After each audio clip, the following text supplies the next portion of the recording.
जय हिंद साथियों, Indore defence academy के ऑफिशियल यूट्यूब चैनल पे आप सभी का स्वागत है।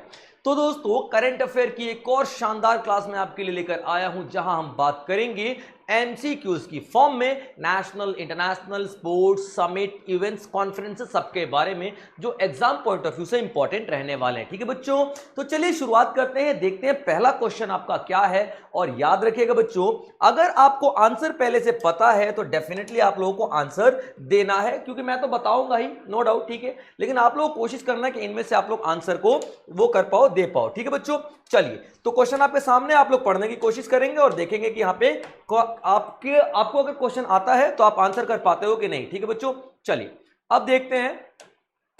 Now where was the national workshop on the Naksha programme held in October 2025। यहां पे देखिए, एक नक्शा प्रोग्राम के बारे में बात किया गया है। नक्शा प्रोग्राम, ठीक है बच्चे, एक नक्शा प्रोग्राम के बारे में बात किया गया है। तो ये नक्शा प्रोग्राम कहां पे किया गया है ऑर्गेनाइज, कहां पे इसको इस इवेंट को ऑर्गेनाइज किया गया, ये आपका सवाल है। तो IIPA new Delhi, LBSNAA Mussoorie, NIRDPR Hyderabad, IIM Ahmedabad. सबसे पहले देखते हैं कि नक्शा प्रोग्राम है क्या। ये नक्शा प्रोग्राम आपका है क्या और ये नक्शा प्रोग्राम आपका क्या बताता है। देखिए बच्चे, ये जो नक्शा प्रोग्राम है, एक तरीके का 2 दिवसीय 2 डेज 2 दिन का प्रोग्राम है। 2 डेज प्रोग्राम है और कहां पे किया जाएगा, 2 डेज प्रोग्राम है और कहां पे किया गया है, कहां पे किया गया है, तो आपका लबासना मसूरी में। ठीक है, लबासना मसूरी, आपको अच्छी तरह पता है लबासना मसूरी क्यों फेमस है भाई साहब। ठीक है, सभी का सपना होता है लबासना मसूरी जा पाए, नहीं जा पाते कुछ लोग, वो अलग बात है, लेकिन सपना सबका होता है। क्यों? क्योंकि यहीं पे IAS और IPS IRS सिविल सर्वेंट्स की ट्रेनिंग यहीं पर ही चलती है। ठीक है बच्चे, तो सिविल सर्वेंट्स की ट्रेनिंग यहीं पर ही चलती है, याद रखना। ठीक है, लबासना के जो ऑफिसर्स हैं उनको 2 दिन की ट्रेनिंग दी जाएगी। क्लियर है पॉइंट। और लबासना में कौन सा ऑफिसर्स ट्रेनिंग ले रहे होते हैं, आपके IAS हो गए, ठीक है, IPS हो गए और IRS हो गए। ये तो जो लोग लबासना में ट्रेनिंग ले रहे सिविल सर्वेंट्स की, उनको स्पेशल ट्रेनिंग दिया जाएगा। किसके बारे में, तो नक्शा प्रोग्राम के बारे में। तो सर ये नक्शा प्रोग्राम है क्या, ये तो बताइए। तो नक्शा का जब फुल फॉर्म आप देखोगे तो आपको समझ में आ जाएगा कि नक्शा क्या है। ठीक है, तो नक्शा का फुल फॉर्म अगर हम लोग देखें बच्चों, ठीक है, तो नक्शा का फुल फॉर्म हमारा दिखाई देता है। ओके बच्चों, ठीक है, नक्शा का फुल फॉर्म बच्चे नेशनल, ठीक है बच्चे, नेशनल, ठीक है, नेशनल नॉलेज फॉर, ठीक है बच्चे, national knowledge for sustainable housing structure, या फिर हाउसिंग स्ट्रक्चर की जगह आप लोग आर्किटेक्ट लिख सकते हो। ठीक है बच्चे, आर्किटेक्ट। Clear point. अब देखिए फुल फॉर्म में आपको क्या दिखाई दे रहा है, फुल फॉर्म में आपको क्या समझ में आ रहा है बच्चों, कि यहां बात की जा रही है national knowledge for sustainable housing architect. ये एक ऐसा प्रोग्राम है जिसमें लैंड रिकॉर्ड को मॉडर्न तरीके से डिजिटाइज किया जाएगा। ठीक है, टू डिजिटाइज किस लिए बनाया गया है, किस लिए किया गया programme launch, to digitise modern land records. जो लैंड रिकॉर्ड्स है भारत के अंदर में, उनको क्या करना है, मॉडर्न तरीके से डिजिटाइज करना है, यानी कि डिजिटल फॉर्म में लेकर के आना है। क्लियर पॉइंट बच्चों। अब डिजिटल फॉर्म में लेकर के आना है, इसका क्या मतलब है। देखिए इंडिया में बहुत सारे जो झगड़े होते हैं ना, वो लैंड डिस्प्यूट्स को लेकर के होते हैं, जमीन को लेकर के झगड़े, भाई भाई लड़ रहा है, दोस्त लड़ रहा है, बिजनेस पार्टनर्स लड़ रहे हैं। क्यों लड़ रहे हैं, क्योंकि एक्यूरेट नहीं पता कि वो जमीन किसकी है, तभी तो लड़ाई लड़ रहे हैं ना। अगर पता है कि भैया ये प्लॉट नंबर 480 इस बंदे का है, प्लॉट नंबर 680 उस बंदे का है, 240 जो उस नंबर का है इस बंदे का, तो एक एक लोगों का अगर एक्यूरेट दिया गया है ऑनरशिप, तो झगड़ा होगा ही नहीं। लेकिन यहाँ पे क्या है, इंडिया में झगड़े इसलिए होते हैं कि लैंड डिस्प्यूट्स में सबसे बड़ा मेजर प्रॉब्लम होता है कि वो लैंड किसकी है ये नहीं पता। क्योंकि एक परदादा जी थे, उनकी मृत्यु हुई थी, तो उनके बाद दादाजी 3 भाइयों ने आपस में बांट लिया, डॉक्यूमेंट पे नहीं, मुंह से ही, वो तेरा है ना। उसके बाद जो उनके बच्चों ने वो तेरा करके बांट लिया। इंडिया में इसको खानगी बंटवारा कहते हैं और ऐसे ही काम चलता है। लेकिन उस जमीन का असली मालिक कौन है, परदादा जी हैं, जो वहां स्वर्ग लोक में बैठे हुए हैं, वहां से देख रहे हैं, अरे यार मैं काश में जमीन आप लोगों के नाम करके जाता, अरे पर दादाजी आप तो जमीन नाम करके गए नहीं, ठीक है, झगड़े तो होने ही वाले हैं, सीधी सी बात है। तो इन्हीं तरीके के झगड़ों को निपटाने के लिए एक प्रोग्राम चलाया गया है, नक्शा। अब ये नक्शा प्रोग्राम क्या करेगा, जितने भी लैंड रिकॉर्ड्स हैं ना, उन सारे लैंड रिकॉर्ड्स को डिजिटल कर देगा, डिजिटल। अब डिजिटल फॉर्म में करने का मतलब क्या है, वो डिजिटल रिकॉर्ड तो 10 साल 20 साल 50 साल 100 साल कितने लंबे टाइम तक भी रहेगा। अगर 50 साल बाद भी ये जमीन का मालिक कौन है निकाला जाए तो निकल जाएगा, क्यों, क्योंकि वो डिजिटल फॉर्म में है। तो इस तरीके से जो झगड़े वगड़े निपटाने बहुत आसान हो जाएंगे नक्शा प्रोग्राम की ट्रेनिंग लेने के बाद। किनके लिए, जितने भी ऑफिसर्स हैं, आईएएस आईपीएस आईआरएस हैं, इन सब के लिए। क्लियर है पॉइंट। तो इन लोगों के लिए नक्शा प्रोग्राम लॉन्च किया गया है। इस नक्शा प्रोग्राम का फुल फॉर्म है national knowledge for sustainable housing architect. Clear बच्चे, सस्टेनेबल हाउसिंग आर्किटेक्ट इसका मेन आपका फुल फॉर्म दिखाई देता है। क्लियर बच्चे यहाँ पे। अब ये कैसे किया जाएगा सर, डिजिटल रिकॉर्ड कैसे रखा जाएगा, तो रिकॉर्ड पहले से होगा उसी को डिजिटल किया जाएगा क्या, नहीं बच्चों, जो रिकॉर्ड पहले से होगा उसको डिजिटलाइज नहीं किया जाएगा। यहां पे मेथड्स लगाए जाएंगे, ठीक है। यहां पे मेथड कौन कौन से लगाए जाएंगे, जो नेशनल नेविगेशन सैटेलाइट सिस्टम, ठीक है बच्चे, या फिर ग्लोबल, नेशनल हटाओ, नेशनल तो सिर्फ हमारा देश के अंदर ही होता है, ठीक है। तो कौन सा मेथड लगाया जाएगा, ग्लोबल नेविगेशन, ठीक है बच्चे, global navigation satellite, global navigation satellite global navigation satellite system. इसका मतलब क्या है, ये हमारा जीपीएस सिस्टम है एक तरीके का, यानी कि जीआईएस सिस्टम भी कह सकते हो, ठीक है, जीआईएस सिस्टम भी कह सकते हो। ये ऊपर से जो सैटेलाइट के जरिए देखा जाएगा कि कौन कौन सी जमीन का प्लॉट किस किस के नाम पे है, और उसको क्लियर कट ऑनरशिप दे दी जाएगी कि भैया ये रहा आपका जमीन और आज से आप इसके मालिक हो। क्लियर है, और ये आपका कार्ड है, इस पे सारी डिटेल लिखी हुई है। और ये किस प्रोग्राम के तहत होने वाला है, नक्शा प्रोग्राम के तहत होने वाला है। क्लियर पॉइंट बच्चों। तो आपका where was the national workshop on the Naksha programme held in October, तो आपका करेक्ट आंसर लबासना मसूरी आ जाएगा। Now next question, which segment of CBDC यानी central bank digital currency serves as the base layer in the retail pilot. देखिए सबसे पहले कोई भी क्वेश्चन आता है ना, तो आपको समझना जरूरी हो जाता है कि क्वेश्चन में किस चीज की बात की गई है, तब तो आपको सवाल समझ में आएगा ना। तो क्या बोल रहा है, विच सेगमेंट, कौन सा सेगमेंट सीबीडीसी का। अब तो सीबीडीसी क्या है सर, ये तो बता दीजिए। तो सीबीडीसी का मतलब होता है बच्चों, ठीक है, सेंट्रल बैंक, क्या है ये, सेंट्रल बैंक डिजिटल करेंसी, ठीक है, central bank digital currency, CBDC कहते हैं हम इसको, CBDC, central bank digital currency. अब डिजिटल करेंसी क्या है, जिस तरीके से देखिए हमारे पास फोन पे है, ठीक है, फोन पे है या जी पे है या अमेजन पे है, पेटीएम है, ठीक है, एक्सेट्रा एक्सेट्रा, ये सारे डिजिटल करेंसी ही तो हैं कि मतलब डिजिटली पेमेंट करते हैं और अपना सामान खरीद लेते हैं। तो इसी तरीके से अब तक आरबीआई ने लॉन्च नहीं किया था, आरबीआई ने लॉन्च किया, यानी कि अब जैसे फोन पे है, गूगल पे है, वैसे आरबीआई भी होगा, ठीक है, सेंट्रल बैंक भी होगा। Central bank digital currency launch करी, यानी बहुत बड़ी बात है भैया।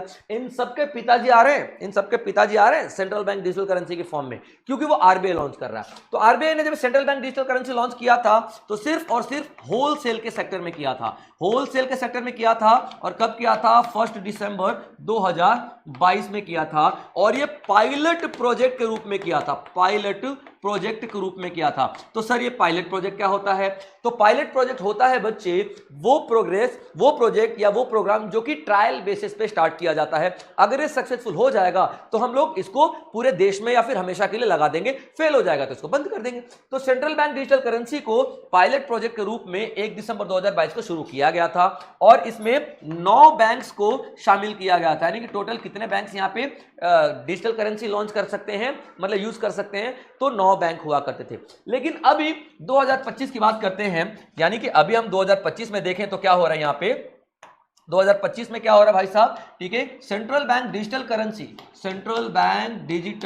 करेंसी रिटेल, ये दिखा है रिटेल पायलट भी शुरू करने वाला है। रिटेल का मतलब क्या होता है, जो कस्टमर यूज करते हैं। होलसेल का मतलब क्या है, जो शॉप व्यापारी वगैरह, शॉपकीपर्स वगैरह यूज करेंगे। और रिटेल का मतलब क्या होता है, कस्टमर, यानी कि हम लोग भी इस्तेमाल कर सकते हैं। लेकिन इसका पायलट प्रोजेक्ट लॉन्च हो रहा है, पायलट ट्रायल बेसिस पे हो रहा है, ठीक है, याद रख लेना। अब आरबीआई का एक एप्लीकेशन आएगा, ठीक है, हम लोग एप्लीकेशन डाउनलोड करेंगे, अपना बैंक अकाउंट उसमें ऐड करेंगे, ठीक वैसे ही जैसे कि फोन पे पेटीएम में किया है, हम लोग लोग स्कैन करेंगे ठीक वैसे जैसे कि फोन पे पेटीएम किया जाता है, उसके बाद पेमेंट करेंगे ठीक वैसे जैसे कि फोन पे और पेटीएम से पेमेंट किया जाता है। और ये पहली बार सेंट्रल बैंक ने किया है कस्टमर्स के लिए। होलसेलर के लिए 2022 1 दिसंबर को कर दिया गया था, कस्टमर्स के लिए अभी ये किया गया है। क्लियर पॉइंट बच्चे। और अगर ये पायलट प्रोजेक्ट सफल हो जाता है तो पूरे देश में इसको लॉन्च कर दिया जाएगा। क्लियर पॉइंट बच्चे यहाँ पे। तो ये जो आपको बता रहा है विच segment of CBDC central bank digital currency का कौन सा सेगमेंट बेस लेयर है, तो बेस लेयर तो भैया यही है ना, क्योंकि बेस यानी होलसेल सेगमेंट ही तो बेस है, सबसे पहले वही आया था। ठीक है, अब आरबीआई क्या करेगा इसके जरिए, अब आरबीआई क्या करेगा, टोकनाइजेशन करेगा, टोकनाइजेशन। ठीक है बच्चे, अब टोकनाइजेशन का मतलब क्या होता है, आरबीआई टोकनाइजेशन करेगा। टोकनाइजेशन क्या होता है बच्चों, ध्यान से सुनना। ठीक है, टोकनाइजेशन। अब टोकनाइजेशन का मतलब क्या होता है, आरबीआई टोकन देगा, यानी कि एक टोकन, एग्जांपल के तौर पे एक token is equal to 100 rupees हो गया, या 2 token is equal to 200 rupees हो गया। ठीक है, याद रखना। तो आरबीआई के 2 टोकन के बराबर 200 रुपए और 1 टोकन के बराबर 100 रुपया। तो अगर आपको कोई 200 रुपए का सामान खरीदना है तो आप आरबीआई का 2 टोकन का इस्तेमाल कर सकते हो। ठीक है, this is called tokenization of central bank digital currency. Clear अपन बच्चे।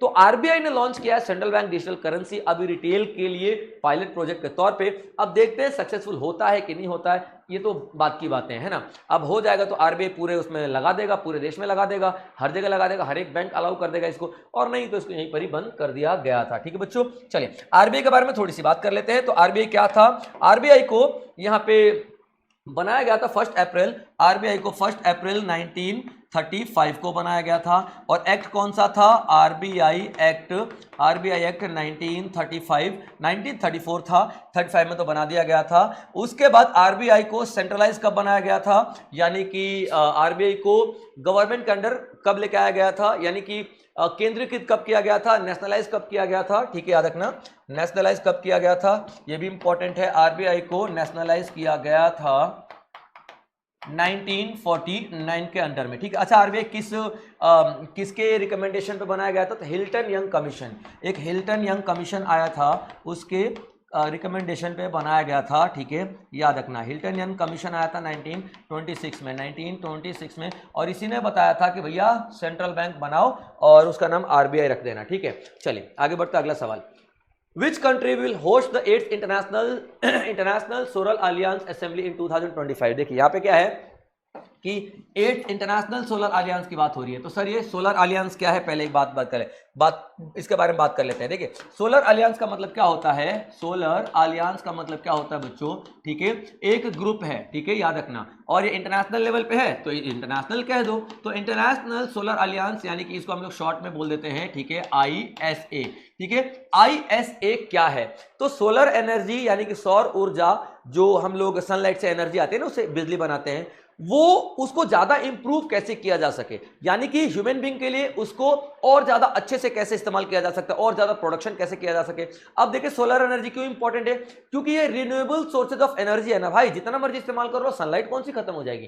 तो यहाँ पे बहुत सारे कंट्रीज ने मिल करके एक क्या स्टार्ट किया, सोलर एनर्जी अलियांस स्टार्ट किया है। और इसमें अभी जो मेंबर्स हैं वो कितने हैं, 124। कितने हैं, 124, 124 मेंबर्स आपको इसमें दिखाई देंगे। ठीक है, यानी कि 124 मेंबर्स इकट्ठे होते हैं, मिलते हैं, मीटिंग करते हैं, और इसे हम लोग क्या बोलते हैं, ठीक है, असेंबली, यानी कि इंटरनेशनल सोलर अलियांस असेंबली। ठीक है, बोला जाता है इसे। और इस असेंबली में ये 124 देश डिसाइड करेंगे, एक दूसरे की टेक्नोलॉजी को शेयर करेंगे, आपस में बातचीत करेंगे, इनोवेशंस के बारे में बातचीत करेंगे, और इंप्रूव करने की कोशिश करेंगे यूज ऑफ सोलर एनर्जी या फिर production of solar energy. Clear है बच्चे यहाँ पे। अब सवाल ये आता है कि सर इसका 8th इंटरनेशनल सोलर अलियांस कहां पे हो रहा है, तो इसका जो 8th वाली मीटिंग है ना बच्चों, 8th ISA, ठीक है, ISA international solar alliance assembly जो हो रहा है वो हो रहा है हमारा इंडिया में, इंडिया के प्यारे से भारत में। ठीक है, अब इंडिया में कहां पे हो रहा है सर, तो इंडिया में आपका दिल्ली में हो रहा है, ये बात याद रखना। ठीक है, तो सर दिल्ली में भी तो कोई वेन्यू होगा, डेफिनेटली है ना बच्चे। ठीक है, तो भारत मंडपम में हो रहा है। क्लियर पॉइंट बच्चे, याद रखना, ये आपको याद रखने की बात है। इंटरनेशनल सोलर अलियांस कहां पे हो रहा है, दिल्ली के भारत मंडपम में आपको दिखाई देने वाला है। क्लियर पॉइंट बच्चे यहाँ पे। चलिए आगे देखते हैं यहाँ पे क्या क्या चीजें और आती हैं।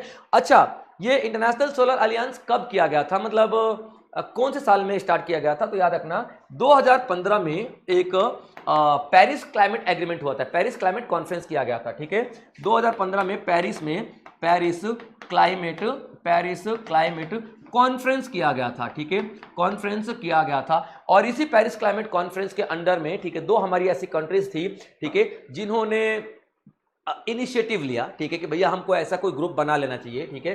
तो याद रखना, ठीक है, इसमें आपको सबसे पहले दिखाई देगी इंडिया, ठीक है, और दूसरी कंट्री का नाम आपको बताना है। मैं दो कंट्रीज बता चुका हूं, दूसरी कंट्री का नाम आपको कमेंट बॉक्स में बताना बच्चों, ठीक है, जल्दी से चलो। दो ही नाम थे, ठीक है, एक तो मैंने आपको बता दिया, मुझे पता था आप इंडिया लिख दोगे, इसलिए मैंने इंडिया लिख दिया है पहले, और आपको दूसरी कंट्री का नाम बताना है, ठीक है। तो किन दो कंट्रीज ने यहां 2015 के अंदर में आपका पेरिस क्लाइमेट कॉन्फ्रेंस हुआ था, उसमें डिसाइड किया था दो कंट्रीज ने कि भाई हमको ऐसा ग्रुप बना लेना चाहिए, और उन दोनों कंट्रीज ने एक ग्रुप की शुरुआत की थी, जो बढ़कर आज की डेट में कितना हो गया, 124 हो चुके हैं। तो जल्दी से आप लोग कमेंट बॉक्स में बताएंगे कि जो सेकंड वाला है कंट्री वो कौन सा है, ठीक है बच्चों।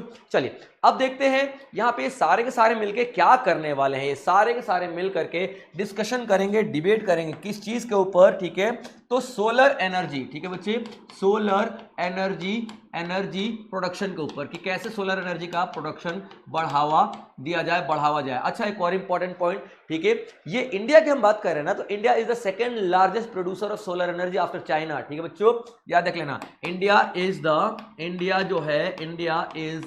द सेकंड लार्जेस्ट, ठीक है, सेकंड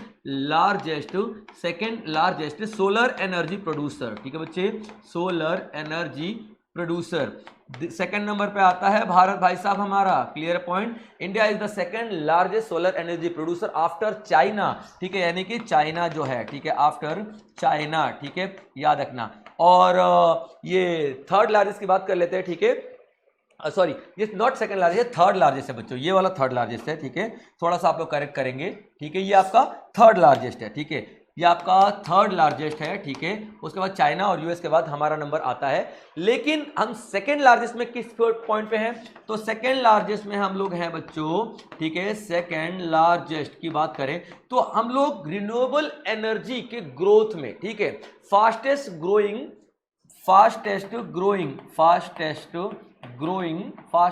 ग्रोइंग सोलर एनर्जी, ठीक है बच्चे, यहां लिख देता हूं, ध्यान रखना, ठीक है, सोलर एनर्जी या फिर रिन्यूएबल सोर्सेज ऑफ एनर्जी, ठीक है, यहां लिख देता हूं रिन्यूएबल सोर्सेज ऑफ एनर्जी, ठीक है, रिन्यूएबल सोर्सेज ऑफ एनर्जी, ठीक है बच्चे, सोर्सेज ऑफ एनर्जी, यानी कि हम लोग सब सेकंड रैंक पे हैं रिन्यूएबल सोर्सेज ऑफ एनर्जी बनाने में, और थर्ड रैंक पे हैं कि हम लोगों ने कितना सोलर एनर्जी की प्रोडक्शन किया, यानी कि थर्ड लार्जेस्ट है सोलर एनर्जी की प्रोडक्शन के मामले में, ठीक है बच्चों। चलिए अगला सवाल देखते हैं। अगला सवाल क्या है, who launch the Indian radio software architecture ISRA 1.0, ठीक है बच्चों। तो देखिए आपका सवाल आता है किसने लॉन्च किया है इंडियन रेडियो सॉफ्टवेयर आर्किटेक्चर, यानी कि IRSA किसने लॉन्च किया है, ठीक है, IRSA किसने लॉन्च किया है, और ये आपका 1.0 है, यानी कि पहला वर्जन ही है। यानी जब भी हम बात करते हैं रेडियो का, ठीक है, रेडियो सॉफ्टवेयर का, तो इसका मतलब क्या, it is related to the communication, ठीक है, it is related to the communication, यानी कि संचार का साधन है ये, ठीक है बच्चे, कम्युनिकेशन यानी संचार का क्या है, ये साधन है, ठीक है, साधन है। तो और किस फील्ड में, कम्युनिकेशन इन डिफेंस सेक्टर, ठीक है बच्चे, डिफेंस सेक्टर, याद रखना। अब ये क्या करेगा, ये जो इंडियन रेडियो सॉफ्टवेयर आर्किटेक्चर, ये आर्किटेक्चर, ये जो डिफेंस सेक्टर का कम्युनिकेशन, जो हम लोग वायरलेस वगैरह बात करते हैं ना, उसको इंप्रूव करने की कोशिश करेगा। अब सवाल ये आता है कि इसको लॉन्च किसने किया है बच्चों, ठीक है, तो याद रखना DRDO ने इसको लॉन्च किया है, ठीक है, याद रखना किसने लॉन्च किया है इसको, DRDO ने इसको लॉन्च किया है, लॉन्च्ड बाय DRDO, ठीक है बच्चे, DRDO and defence research development organisation. और DRDO कब बनाया गया था, तो 1958 को DRDO बनाया गया था, क्लियर पॉइंट, ताकि भारत में, इंडिया में डिफेंस इक्विपमेंट्स की प्रोडक्शन बहुत अच्छे से हो सके, यानी कि हम लोग मिसाइल और जो आपका हेलीकॉप्टर वगैरह डिजाइन कर सकते हैं, तो DRDO ही डिजाइन करता है आज की डेट में इंडिया में, क्लियर पॉइंट यहाँ पे।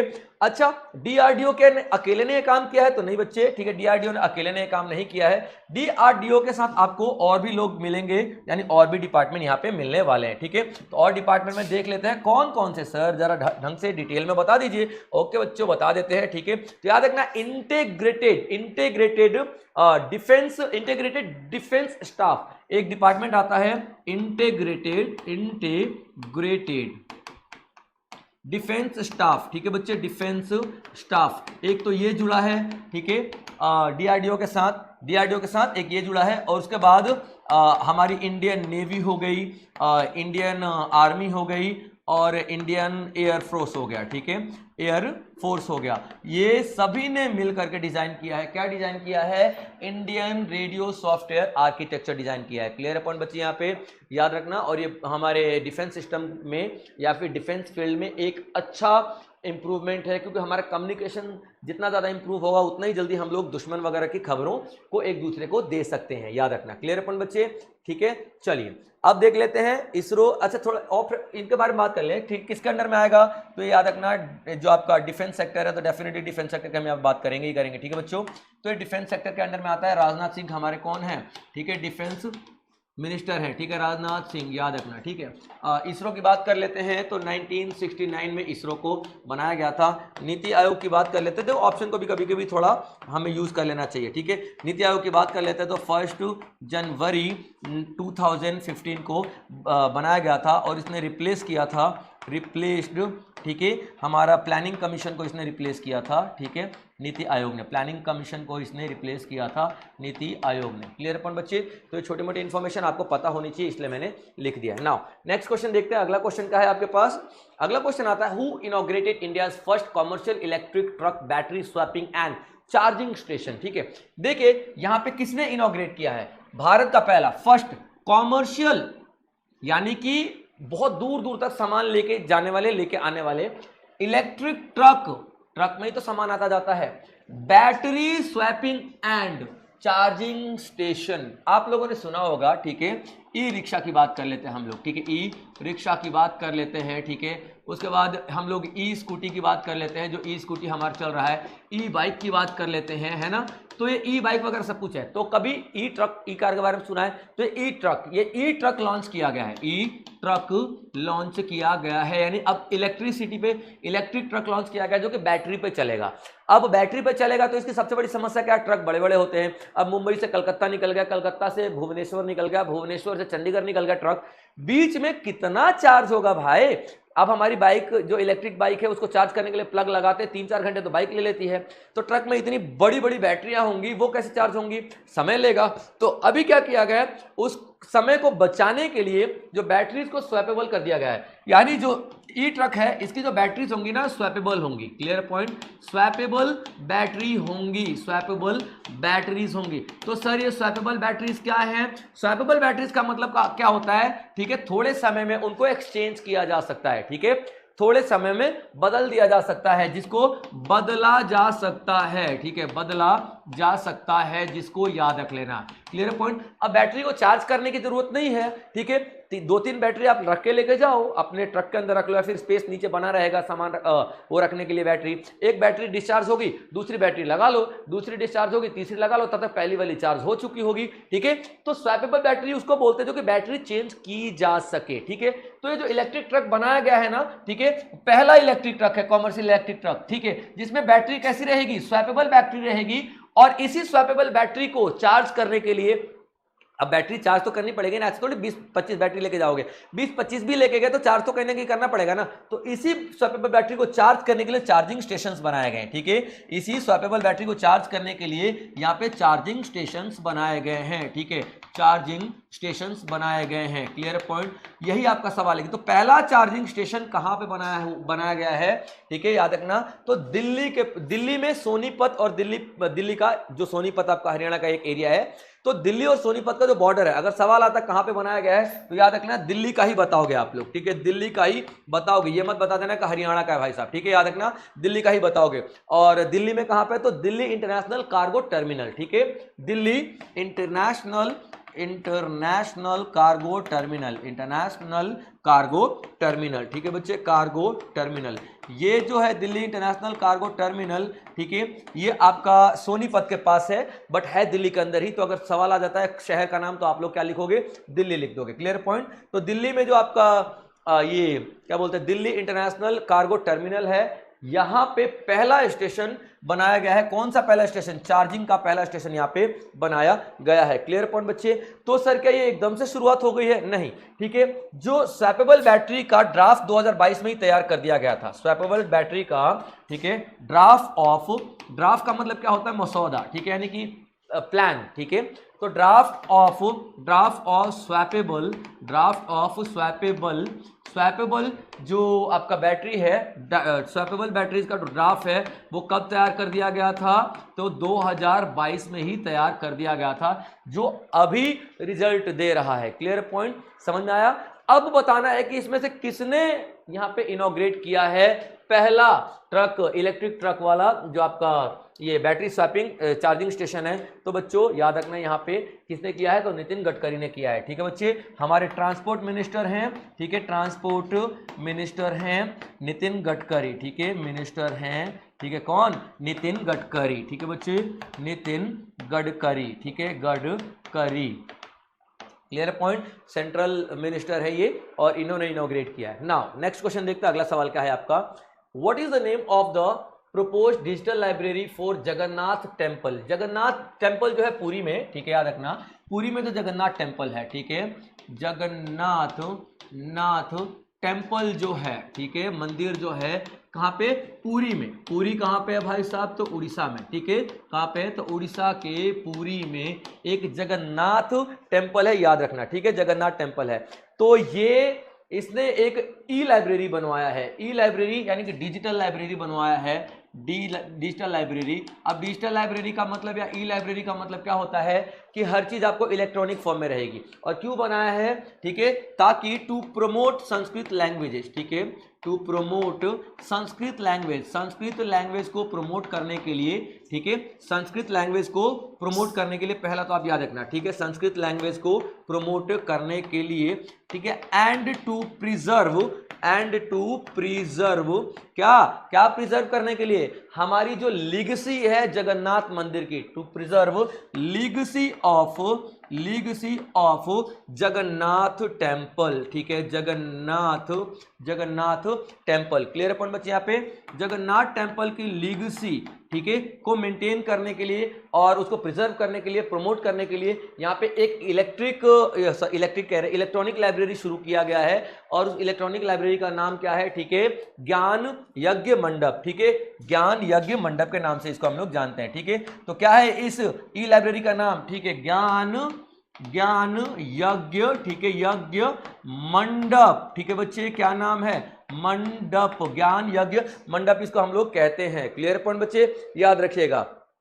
चलिए अब इसमें और इंपॉर्टेंट क्या है, जो जगन्नाथपुरी टेम्पल के बारे में थोड़ा जान लेते हैं। तो जगन्नाथपुरी टेम्पल कब बनाया गया था? तो 1100, ठीक है, कब बनाया गया था? 1150 AD में बनाया गया था, ये बात आप याद रखना, ठीक है। और किसने बनाया था? अनंत वर्मन जो किंग था, ठीक है, अनंत वर्मन चोडगंगा देव, अनंत वर्मन, ठीक है, कौन था? अनंत वर्मन चोडगंगा, ठीक है, गंगा देव ने बनाया था, याद रखना। और ये जो कितना पुराना है? तो 12th जो सेंचुरी थी, यानी कि 1150 एग्जैक्ट आता है तो बता देना, otherwise 12th century, 10th century, 6th century ऐसे भी सवाल पूछे जाते हैं। तो 12th सेंचुरी में इसको बनवाया गया था। और किसने बनाया था यहाँ पे? अनंत वर्मन चोडगंगा देव ने बनाया था। क्लियर पॉइंट यहाँ पे याद रखना। और ये जो आपका टेम्पल है, इसका जो मैनेजमेंट किया जाता है ना, तो इसके लिए एक अलग से एक्ट भी पास किया गया था। इसके लिए एक अलग से एक्ट भी पास किया गया था। क्या एक्ट था? श्री जगन्नाथ पुरी, याद रखना। और वो इसका मतलब क्या है कि देखो कितना बड़ा टेम्पल है, कितने श्रद्धालु आते हैं, कितना डोनेशन आता है, उसको मैनेजमेंट की जरूरत पड़ रही है। ठीक है, तो याद रखना श्री जगन्नाथपुरी टेम्पल एक्ट के नाम से इसको हम लोग जानते हैं, टेम्पल एक्ट के नाम जानते हैं, यानी मंदिर अधिनियम, जो कि 1955 में आया था। Clear point? तो इस एक्ट के जरिए इनका मैनेजमेंट होता है और जो भी पैसा आता है तो ये मैनेजमेंट डिसाइड करता है कि दान पुण्य का पैसा कहां खर्च होगा। तो इसने अभी डिसाइड किया है कि एक लाइब्रेरी खोला जाए, ज्ञान यज्ञ मंडपम, ठीक है, और इलेक्ट्रॉनिक लाइब्रेरी हो। क्यों? ताकि हम लोग जो स्वामी जगन्नाथ जी हैं, उनका जो लिगेसी को मेंटेन किया जाए और आने वाली जनरेशन को इनके बारे में बताया जाए, पढ़ाया जाए। क्लियर पॉइंट बच्चों, यहाँ पे याद रखिएगा। तो ये सारा इंफॉर्मेशन इंपॉर्टेंट है आपके लिए। चलिए नाउ नेक्स्ट क्वेश्चन देखते हैं। अगला सवाल क्या आता है, Mera Hou Chongba festival is celebrated in which Indian state. ठीक है, मेरा होऊ, ठीक है बच्चे याद रखना कौन सा फेस्टिवल है। ठीक है, मेरा होऊ, ठीक है, मेरा होऊ चोंगबा, ठीक है, चोंगबा फेस्टिवल है। ठीक है, फेस्टिवल है, ये किस स्टेट का फेस्टिवल है। अब नाम से ही समझ में आ रहा है, और ऑप्शन में भी आपको क्या दिखाई दे रहा है, नागालैंड, मिजोरम, मणिपुर, अरुणाचल प्रदेश, यानी कि नॉर्थ ईस्टर्न स्टेट से, तो ये आपको दिखाई देने वाला है। Clear point. ये जो फेस्टिवल है, ठीक है, कहां पे मनाया जाता है, तो ये मणिपुर में मनाया जाता है। कहां पे, मणिपुर में मनाया जाएगा। ठीक है बच्चे, मणिपुर में। अब मणिपुर में कहां पे मनाया जाएगा, तो इम्फाल रॉयल पैलेस, ठीक है, रॉयल पैलेस है, रजवाड़ों का जो पैलेस है, ठीक है, रॉयल पैलेस इम्फाल में मनाया जाता है। ठीक है, इम्फाल में मनाया जाता है, याद रखना, इम्फाल के रॉयल पैलेस में। ठीक है, हर साल मनाया जाता है इस फेस्टिवल, और इस फेस्टिवल का नाम क्या है, टू रिस्पेक्ट, मतलब क्या किस लिए किया जाता है, टू रिस्पेक्ट किंग। ठीक है बच्चे, किंग ऑफ मणिपुर, मणिपुर के राजा को रिस्पेक्ट देने के लिए ये फेस्टिवल किया जाता है। तो सर क्या आज भी वहां पे रजवाड़े हैं, नहीं बच्चे रजवाड़े नहीं है, लेकिन जो उनकी पीढ़ी दर पीढ़ी चलती आ रही है ना, ठीक है, वो तो रहती है। बेशक वहां पे लोकतंत्र है, डेमोक्रेसी आ चुका है, यानी गवर्नमेंट काम करती है, कोई राजा महाराजा नहीं होता, लेकिन फिर भी पीढ़ी दर पीढ़ी तो यहाँ पे चलती रहती है ना। तो वहां पे राजा को, जो उनके राजा है मणिपुर के, उनको सम्मान देने के लिए, उनके पूर्वजों को सम्मान देने के लिए फेस्टिवल किया जाता है। ठीक है, यहाँ पे सिंगिंग किया जाता है, ठीक है, डांसिंग किया जाता है, लेकिन ये तो हर एक फेस्टिवल में किया जाता है सर। तो इंपॉर्टेंट क्या है यहाँ पे, क्या है, तो यहाँ पे देखिए जितने भी ट्राइब्स होते हैं, जितने भी ट्राइब्स हैं मणिपुर के अंदर, ठीक है, उनके जो हेड हैं, उनकी मीटिंग होती है यहाँ पे। क्लियर पॉइंट, उनकी मीटिंग होती है, और सारे के सारे ट्राइब्स के हेड्स है ना इकट्ठे होंगे, और क्या करेंगे, वो गिफ्ट देंगे। किसको गिफ्ट देने वाले हैं, ठीक है, एक दूसरे को, ठीक है, गिफ्ट देंगे, वो याद रखना, गिफ्ट देंगे। ठीक है, गिफ्ट टू ईच अदर, एक दूसरे को वो गिफ्ट देंगे ताकि उनका प्यार बरकरार रहे। ठीक है बच्चे, तो ये जो फेस्टिवल है ये मनाया जाता है मणिपुर में मनाया जाता है। फेस्टिवल का नाम क्या है, ठीक है, तो मेरा Hou Chongba festival. Clear point बच्चे, तो Manipur will be the correct answer for you. Okay, now next question देखते हैं। अगला सवाल आता है हमारे पास, विच मिनिस्ट्री इंप्लीमेंट्स द ई नाम प्लेटफॉर्म इन इंडिया। ई नाम प्लेटफॉर्म इंडिया जो है, इंडिया का, वो कौन सी मिनिस्ट्री लॉन्च करती है। तो सबसे पहले ई नाम देख लेते हैं बच्चों, क्या है ई नाम का मतलब, क्या होता है, इलेक्ट्रॉनिक, ई से इलेक्ट्रॉनिक आपका आ गया, ठीक है, नेशनल इलेक्ट्रॉनिक, नेशनल एग्रीकल्चर, ठीक है, मार्केट। अभी देखिए हमारे भारत का एग्रीकल्चर इतना ज्यादा डेवलप है, लेकिन उसको प्रॉपर मार्केट नहीं मिल पाता है। ठीक है, कोई मार्केट नहीं मिलेगी। अब राजस्थान वाला राजस्थान की मंडी में बेच रहा है, गुजरात वाला गुजरात की मंडी में बेच रहा है, महाराष्ट्र वाला महाराष्ट्र की मंडी में बेच रहा है। तो यहाँ पे क्या किया गया, एक प्लेटफॉर्म बना दिया गया, ठीक है, कुछ इस तरीके से, ठीक है, एक ऐसा प्लेटफॉर्म बना दिया गया कि चलो भैया, ये हम लोगों ने एक नेशनल एप्लीकेशन लॉन्च कर दिया, प्लेटफॉर्म बना दिया, जैसे कि फोन पे कह रहे, जैसे कि फ्लिपकार्ट, अमेजन वगैरह है, ये बना दिया। इसको हमने नाम दे दिया ई नेशनल एग्रीकल्चर मार्केट, ई नाम दे दिया। अब यहाँ पे गुजरात का बंदा है, गुजरात का किसान है, ठीक है, महाराष्ट्र का किसान है, बिहार का किसान है, ठीक है, यूपी का किसान है, मतलब पूरे स्टेट के किसान अपनी अपनी फसलों को यहाँ पे लिस्ट कर देंगे, अपनी अपनी फसलों के रेट वगैरह और यहाँ पे गुण वगैरह सब डिसाइड कर देंगे, क्वालिटी क्या है, ठीक है। और ई नाम प्लेटफॉर्म में स्टैंडर्ड भी डिसाइड किया जाता है, जैसे कि, ठीक है, ए कैटेगरी हो गया, ए कैटेगरी में यहाँ पे आपको बहुत सारे फसल मिलेंगे जिनकी क्वालिटी बढ़िया होगी, वैसे ही बी कैटेगरी हो गया, वैसे ही सी कैटेगरी हो गया, वैसे ही डी कैटेगरी हो गया, ताकि किसानों को क्वालिटी प्रोडक्ट के लिए, ठीक है, क्वालिटी प्रोडक्ट के लिए पैसे अच्छे मिले, ठीक है, प्रोडक्ट के हिसाब से पैसे मिले, ठीक है बच्चे, क्वालिटी प्रोडक्ट के लिए पैसे उनको अच्छे मिले, यानी कि कीमत, प्राइस उनको अच्छा मिले, ठीक है बच्चे। सर ये तो कब लॉन्च किया गया था, तो ये 2016 अप्रैल में लॉन्च किया गया था, ठीक है, ताकि पूरे इंडिया के मार्केट को, ठीक है, to integrate Indian market, to integrate agricultural Indian market, ठीक है बच्चों, टू इंटीग्रेट क्या इंटीग्रेट करने के लिए, ठीक है, Indian agricultural market, Indian agricultural market, ठीक है बच्चे, एग्रीकल्चरल, ठीक है, मार्केट, यानी हमारे भारत का एग्रीकल्चरल मार्केट है ना, उसको इंटीग्रेट करने के लिए जोड़ दो, सभी स्टेट के मार्केट जोड़ दो। अब ये गुजरात वाला महाराष्ट्र के सामान, अब देखो ये तो ऑनलाइन प्लेटफॉर्म है ना भाई, तो ऑनलाइन प्लेटफॉर्म में जैसे मान लो मैं फ्लिपकार्ट में सामान मंगा रहा हूं, तो मैं तो महाराष्ट्र, गुजरात, तेलंगाना, साउथ कहीं से भी मंगा सकता हूं। तो वैसे ही यहां पर अनाज को अब मंगाया जाएगा, हर एक राज्य के किसान एक दूसरे से जुड़ जाएंगे, ठीक है बच्चे।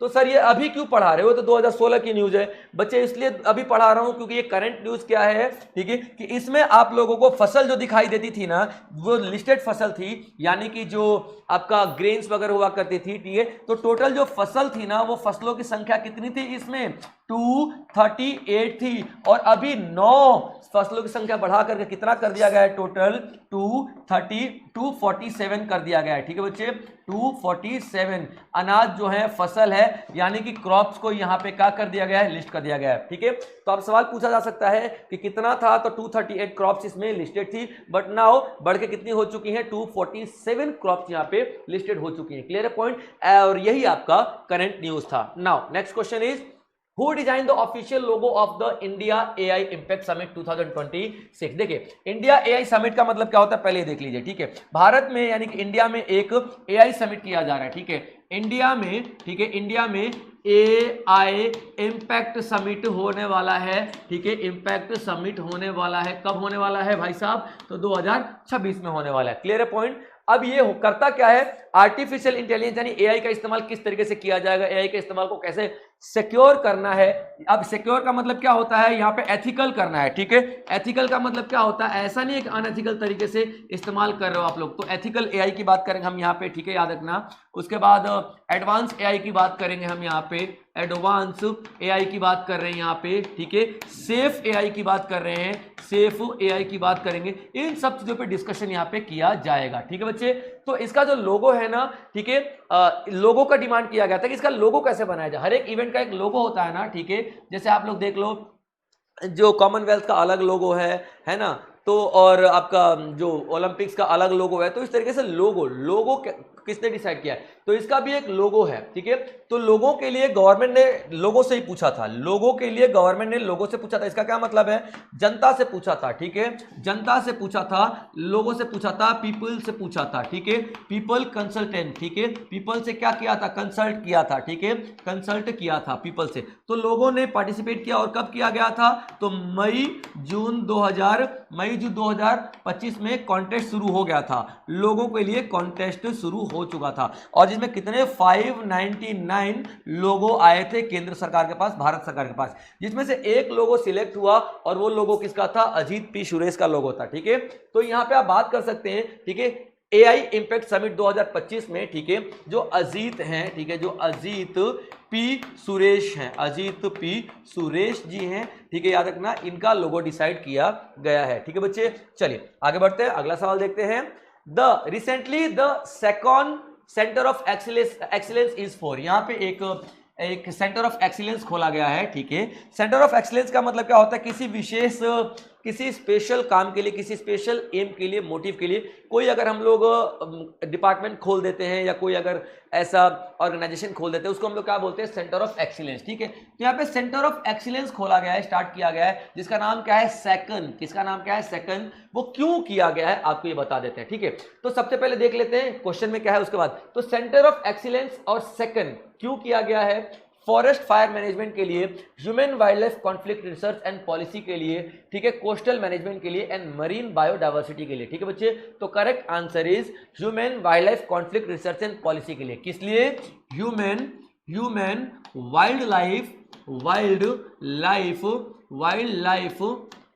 कॉन्फ्लिक्ट पॉलिसी, या रिसर्च एंड पॉलिसी के लिए, ठीक है बच्चे। अब सवाल क्या आ रहा है, सर ये अजीब अजीब सा लग रहा है, ह्यूमन वाइल्ड लाइफ कॉन्फ्लिक्ट कैसे, यानी इंसान और कोई जानवर में कॉन्फ्लिक्ट कैसे हो सकता है, लड़ाई कैसे हो सकती है बच्चे, ठीक है। अब देखिए कई बार हाथियों का झुंड घुस जाता है खेतों में, फसल तबाह कर देता है, या फिर कई बार आदमी लोग चले आते हैं जंगलों में और गोली मार देते हैं जानवरों को, तो ये कॉन्फ्लिक्ट ही तो है। और ये कॉन्फ्लिक्ट बहुत डेंजरस है, जिससे हमारा इकोसिस्टम बहुत ज्यादा बर्बाद हो रहा है, तबाह हो रहा है, खराब हो रहा है, ठीक है। तो यहाँ पे क्या किया गया है, एक ना वीक सेलिब्रेट किया गया है देहरादून में, ठीक है, याद रखना देहरादून में एक वीक सेलिब्रेट किया गया है जिसको हम लोग क्या बोलते हैं, ठीक है, वाइल्ड लाइफ कंजर्वेशन वीक, ठीक है, वाइल्ड लाइफ कंजर्वेशन, ठीक है, कंजर्वेशन, ठीक है, कंजर्वेशन वीक सेलिब्रेट किया गया है, ठीक है, वीक। और ये कहां पे सेलिब्रेट किया गया है, देहरादून में सेलिब्रेट किया गया है, ठीक है बच्चे, देहरादून के अंदर सेलिब्रेट किया गया है। तो यहीं पे मुद्दा उठा कि यार ये बहुत नुकसान हो रहा है, ह्यूमन वाइल्ड लाइफ का जो कॉन्फ्लिक्ट है, ठीक है, बहुत ज्यादा नुकसान हो रहा है, तो इसके बारे में हमको कुछ डिसाइड करने की तो जरूरत है, ठीक है। तो याद रखना, तो इसके बारे में डिसाइड किया गया कि एक ना सेंटर ऑफ एक्सीलेंस स्टार्ट किया जाए, ठीक है, सेंटर ऑफ एक्सीलेंस स्टार्ट किया जाए, ठीक है, याद रखना, ठीक है, सेंटर ऑफ एक्सीलेंस स्टार्ट किया जाए, ऑफ एक्सीलेंस, ठीक है बच्चे, एक्सीलेंस, ठीक है, COC के नाम से जिसको हम लोग जानते हैं, COC स्टार्ट किया जाए, ठीक है। और इसमें क्या किया जाएगा, ठीक है, रिसर्च किया जाएगा, ठीक है, रिसर्च किया जाएगा, मेथड निकाले जाएंगे, ठीक है, रिसर्च किया जाएगा, मेथड निकाले जाएंगे और इनोवेशन किया जाएगा, नई नई चीजें खोजी जाएंगी, ठीक है, किस चीज के लिए, ठीक है, किस चीज के लिए, टू रिड्यूस यानी कम करने के लिए, क्या कम करने के लिए, ह्यूमन वाइल्ड लाइफ कॉन्फ्लिक्ट को कम करने के लिए, यानी झगड़े चल रहे हैं, ठीक है, झगड़े चल रहे हैं किस किस के बीच में, इंसानों के बीच में और जानवरों के बीच में झगड़े चल रहे हैं, उनको खत्म करने के लिए एक क्या बनाया जाएगा, सेंटर ऑफ एक्सीलेंस बनाया जाएगा, जिसका नाम क्या होने वाला है, सेकन, ठीक है, जिसका नाम क्या होने वाला है, सेकन। और यही आपका सवाल था कि सेकंड सेंटर ऑफ एक्सीलेंस क्यों किया गया है, human wild life conflict research policy को बनाने के लिए किया गया है, ताकि इसमें जो पॉलिसी डिसाइड की जा सके, उन पॉलिसीज के जरिए आदमियों और जानवरों के बीच का जो कॉन्फ्लिक्ट है उसको हम लोग खत्म कर सके। क्लियर पॉइंट बच्चे यहाँ पे, चलिए, तो ये आपका करेक्ट आंसर बी वाला हो जाता है, ठीक है। तो अभी देखिए अगला सवाल आता है आपका, which two institutions recently signed an memorandum of understanding to enhance cooperation in narcotics control and cyber enabled drug। देखिए यहाँ पे दो ऐसी ऑर्गेनाइजेशंस हैं, ठीक है, दो ऐसी ऑर्गेनाइजेशंस हैं जिन्होंने MOU साइन किया है। MOU का मतलब क्या होता है, मेमोरेंडम ऑफ अंडरस्टैंडिंग, ठीक है, मेमोरेंडम ऑफ अंडरस्टैंडिंग, ठीक है, मेमोरेंडम ऑफ अंडरस्टैंडिंग साइन किया है। अब इसका क्या मतलब होता है, ये क्या होता है भाई साहब, तो मेमोरेंडम ऑफ अंडरस्टैंडिंग एक तरीके का एग्रीमेंट है, ठीक है, एक तरीके का एग्रीमेंट है, ठीक है, एग्रीमेंट ऑफ पार्टनरशिप, ठीक है बच्चे, एग्रीमेंट ऑफ पार्टनरशिप कहते हैं इसको। यानी कि जब दो ऑर्गेनाइजेशन साथ में मिलकर काम करने की कोशिश करेंगी, या मैं और मेरा दोस्त साथ में बिजनेस करने की कोशिश करेंगे, तो डेफिनेटली एग्रीमेंट होगा, पेपर वर्क होगा, उसको हम लोग क्या बोलते हैं, मेमोरेंडम ऑफ अंडरस्टैंडिंग। तो यहाँ पे दो ऐसी ऑर्गेनाइजेशन है जिन्होंने मेमोरेंडम ऑफ अंडरस्टैंडिंग साइन किया है, क्या करने के लिए, कोऑपरेट करने के लिए, एक दूसरे का साथ देने के लिए, किस फील्ड में, narcotics control and cyber enabled drug crime को कंट्रोल करने के लिए। अब इसका क्या मतलब होता है सर, तो एक एक शब्द की बात करेंगे, एक एक शब्द को हम यहाँ पे समझने की कोशिश करेंगे, ठीक है बच्चे। कोऑपरेट करने के लिए किस फील्ड में, नार्कोटिक्स कंट्रोल, नार्कोटिक्स कंट्रोल का मतलब क्या होता है, नार्कोटिक्स कंट्रोल का मतलब क्या होता है, ड्रग्स कंट्रोल, या फिर इस तरीके के ड्रग्स, चरस, गांजा वगैरह हो गया ना, उसको कंट्रोल करने के लिए, मैं ड्रग्स लिख लेता हूं, आप समझ जाना, गांजा वांजा लिखने की जरूरत नहीं है, ठीक है, ड्रग्स कंट्रोल करने के लिए नार्कोटिक्स डिपार्टमेंट यहां पे बनाया गया है, ठीक है बच्चे, याद रखना। अब क्या समस्या आ रही है सर, ठीक है, और क्यों ऐसा हो रहा है, इतना ड्रग्स वगैरह का स्मगलिंग किया जा रहा है। देखो, ड्रग्स को कंट्रोल करने के लिए, इसको कंट्रोल करने के लिए यहाँ पे हमने NCB बनाया है, ठीक है, ड्रग्स को कंट्रोल करने के लिए, ड्रग्स की स्मगलिंग को कंट्रोल करने के लिए क्या बनाया हम लोगों ने, NCB बनाया है, ठीक है। इसका मतलब क्या होता है, नार्कोटिक्स कंट्रोल ब्यूरो, ठीक है, ब्यूरो बनाया हुआ है हम लोगों ने, ठीक है, याद रखना, क्या करता है, ड्रग्स को कंट्रोल करता है, ठीक है, और ड्रग्स को कंट्रोल करेगा, इसके लिए हम लोगों ने पूरा एक सिस्टम ही बनाकर रखा है, NCB। और ये NCB कब बनाया गया था, तो 1986 में बनाया गया था, ठीक है बच्चे। तो यहाँ पे एक तो आपका हो गया NCB, ठीक है, इस दो ऑर्गेनाइजेशन की बात कर रहे हैं ना, तो एक तो हो गया NCB और दूसरा हो गया आपका RRU, यानी ये दोनों मिलकर क्या करेंगे, नार्कोटिक्स कंट्रोल, यानी कि ड्रग्स का जो स्मगलिंग है उसको कंट्रोल करेंगे। और किस तरीके का drugs, cyber enabled drug crime. Cyber enable का मतलब क्या होता है, जो इंटरनेट के जरिए ड्रग्स की स्मगलिंग की जाती है। अब देखिए, जैसे डार्क वेब होता है ना, डार्क नेट क्या होता है, डार्क नेट वो वेबसाइट्स होती हैं जो कि सर्च इंजन पर नहीं आती हैं। सर्च इंजन का मतलब क्या होता है, जैसे कि गूगल वगैरह, उस पर दिखेगा ही नहीं। तो इन डार्क नेट्स का इस्तेमाल किया जाता है स्मगलिंग के, ठीक है। और कौन सी स्मगलिंग की मैं बात कर रहा हूं, ठीक है, यहाँ पे स्मगलिंग ऑफ ड्रग्स हो गया, या फिर नार्कोटिक्स डिपार्टमेंट बहुत सारे ड्रग्स हो गया, गांजा हो गया, अफीम हो गया, वीड हो गया इन सबके स्मगलिंग को रोकने के लिए यहां पे क्या किया, और ये क्या बोला जा रहा है, ठीक है, साइबर इनेबल्ड का मतलब क्या होता है, डार्क नेट के जरिए, और याद रखना जितना भी स्मगलिंग होता है ना उसका 60% आपका डार्क नेट के जरिए ही होता है, याद रखना 60% डार्क नेट के जरिए होता है। अब इसको कैसे कंट्रोल करोगे, ऑनलाइन दिख तो रहा नहीं है भाई अपना, तो इसको कंट्रोल करने के लिए दो ऐसी ऑर्गेनाइजेशंस हैं जिसने एनसीबी और आरआरयू ने हाथ मिलाया है, मेमोरेंडम ऑफ अंडरस्टैंडिंग साइन किया, चल भाई दोनों जने मिलकर अब इसको कंट्रोल करेंगे, ठीक है। तो एनसीबी के बारे में मैंने आपको बता दिया, आरआरयू के बारे में आपको बता देता हूं, ठीक है। आरआरयू का मतलब क्या होता है, राष्ट्रीय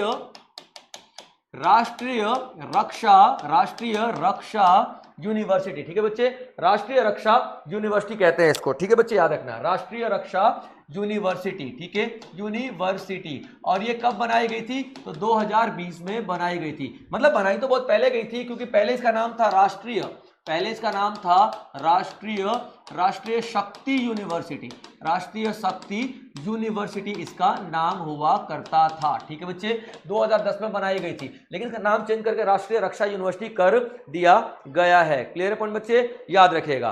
तो अभी इन दोनों ने मिलकर के क्या किया है, डिसाइड किया कि हम लोग इस डार्क नेट के खिलाफ लड़ेंगे, यानी कि साइबर वॉर करेंगे, ड्रग साइबर वॉर करेंगे, यानी ड्रग्स के खिलाफ युद्ध करेंगे, ठीक है। तो इनको हम क्या बोलेंगे, ड्रग साइबर वॉर करेंगे हम लोग, ठीक है, जिससे कि हमारे भारत से ड्रग्स का पूरा स्मगलिंग खत्म हो जाए, ठीक है बच्चों। तो चलिए ये था आज का सेशन, आई होप आप लोगों ने एंजॉय किया होगा। याद रखना बच्चों, पहले सेकंड से लेकर के आखिरी सेकंड तक एनर्जी सिर्फ इसलिए बरकरार रखता हूं, मैं बोल के हालत खराब हो जाती है, लेकिन फिर भी नहीं बच्चों, ठीक है। You are preparing for government examination, जहां पे लाखों एस्पिरेंट्स आपको कंपटीशन देने आएंगे, उस कंपटीशन में अगर आगे निकलना है तो एनर्जी का लेवल उतना ही ज्यादा होना चाहिए जितना कि मैं आपको शो कर पा रहा हूं, तो आपका लेवल भी उतना ही ज्यादा होना चाहिए, आपकी एनर्जी भी उतनी ज्यादा होनी चाहिए, ताकि सबको बीट करके वो सिलेक्शन, वो सीट आप ले सको, ठीक है बच्चों। चलिए मिलेंगे अगले सेशन में इसी तरीके से और भी सवालों के साथ, तब तक आप लोग अपना ध्यान रखेंगे बच्चों।